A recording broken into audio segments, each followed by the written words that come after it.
long does it take to build executive functioning skills? I had a mom reach out to me to ask the following. My child started executive functioning coaching last week, but I haven't seen any changes. I wanted the coach to help him use an assignment notebook, but it's still tossed aside. When can I expect to see changes? Oh, I love this question. First of all, I will say that when a parent comes into any type of ADHD or executive functioning support system, it is really critical to understand the different stages of behavioral modification. Why do I say that? Because I see over and over and over parents expecting change at different rates, and I get it. Everybody wants results fast. And so this video, I hope, will help you unpack what to expect to make sure you see the measurables that are appropriate for your learner. My name is Maggie Schwalbach. I'm an ADHD certified executive functioning coach who has been in this field for 20 years. I've helped hundreds of families, teens, emerging adults help really learn the executive functioning skills necessary to thrive. So let's go to the specific question about how long should this take? Question I'm asked every single day. And I really pull out from this question the use of an assignment notebook. It sounds like this mom is interested in having her child use an assignment notebook. And I think an assignment notebook is a fantastic tool, specifically to help with the executive functioning skills of planning, time management, and task initiation, getting things started. Why? Because often kids with ADHD, their default is trying to keep things in their head. So we can often see the problem as parents, but we're not quite sure what the solution looks like, or we're pretty fixed and rigid about a solution that should work, like an assignment notebook. As I say, I'm not anti or really pro assignment notebook. I am pro efficiency. So what do I mean by that? For the dozens, hundreds of teenagers that I have worked with that say, I'm not using a planner. I'm not going to use an assignment book. I don't need it. I'll keep it in my head, or it's on Google Classroom. They'll tell me, Maggie, the teacher's already put this up. And I listen and I listen and I listen as a coach. So what there is the solution. It's not just listening for listening's sake and no action being taken. It's really about recognizing that there are 5 stages of change. And this is based on the research of a gentleman named Prochaska, who looked at what he called the Prochaska model of behavioral modification. And he says there are 5 stages. I'll name them and then we'll walk through them. The first is pre-contemplation, then contemplation, preparation, action, and maintenance. Oof, a lot. Let's walk through it. He actually looked at smokers, and I think this is really useful and easy to wrap our heads around because we can see why an assignment notebook is easier, perhaps, than quitting smoking. But let's look at smokers. So what he observed was, even when given information about how smoking was detrimental to their health, many people didn't modify their behaviors. They kept smoking. So he wanted to figure out if it was just as easy of giving people information, then everybody would stop behaviors that weren't helping them or begin behaviors that would be more helpful towards them. So what does it take? Well, let's go through the 5 stages using the example of a smoker. Pre-contemplation.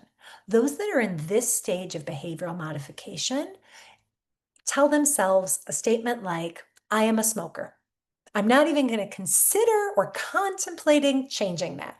I'm a smoker. It's pre-contemplative in terms of the change. I'm a smoker. Nothing to do here, folks. So the stage then to get them into is the next stage, which is contemplation. Contemplation looks like, I wonder what it would look like if I stopped smoking. I've been doing this a long time. That might be hard. There might be barriers here, but we're open to contemplating the possibility of change. Contemplation. The next is preparation. So what would that look like? It might be going to the doctor. It might be announcing to friends that we plan to quit smoking. It might be getting a patch or throwing out our cigarettes. Preparation, a really important stage once the first 2 stages have been passed through.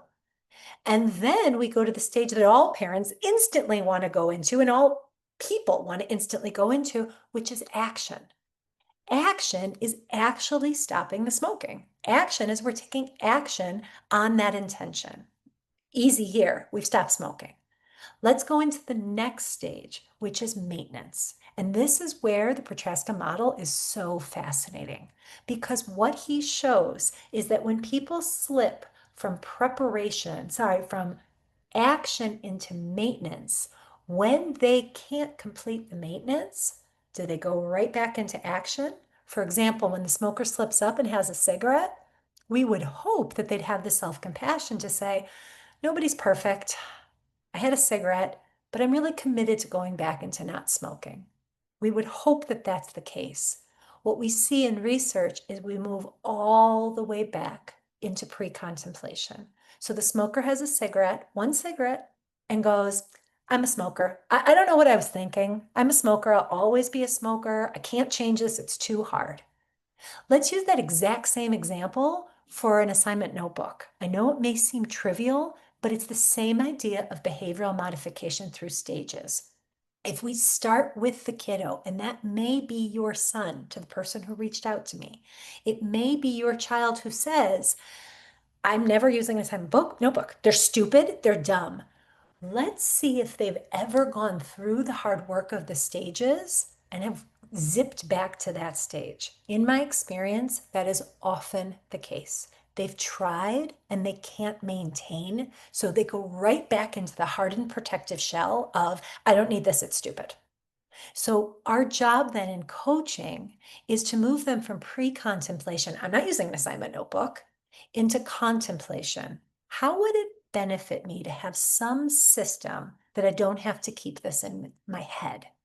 That may happen in one session, but it's unlikely, Mom. It's unlikely. It depends on how many years and how many tries and how many cycles of behavioral modification they've gone through.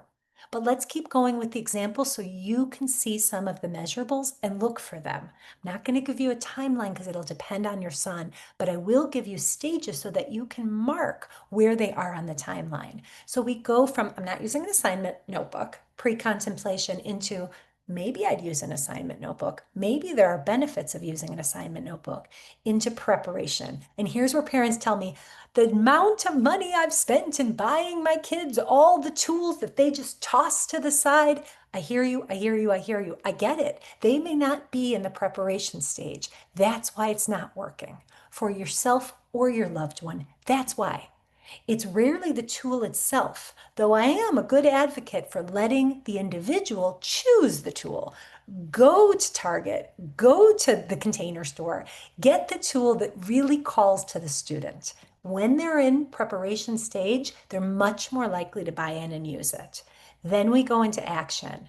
And there are all kinds of ways when a child is ready to be in action and has the proper tools that we can help through coaching, and we see changes happening fast. They're willing to write in the assignment notebook, whether it's digital or paper, they're willing to use it. And then maintenance. Please, please, please don't skip over this stage. I see it too often. When things start to work and start to click, it's when parents take their eye off the ball or remove the support systems altogether. So when your child starts using a system where they don't have to keep it in their head anymore and they have a system that they can write it down and use it regularly, give it at least 1 month. Give it a month. Give it a month with support. Give it a month with encouragement. That's when the habit starts to sink in. And once you're in maintenance stage, you are on the path and on the road to maintaining that strong executive functioning skill for life. So, dear mother who wrote this in, stay the course. Recognize which stage of behavioral change your child is in. You've already done the right thing by hiring, hopefully, a professional and very well educated executive functioning coach. Expect change. You and your child deserve change, but the change may be invisible for a little while. That doesn't mean it's not happening. That doesn't mean that growth and development isn't occurring. It may mean, however, that you can't see it yet. So keep checking in with the coach. A good coach is going to tell you exactly where they are on that progress so that they can show you the results that I know you're eager to see. And so are they, and so is your kiddo. Good luck.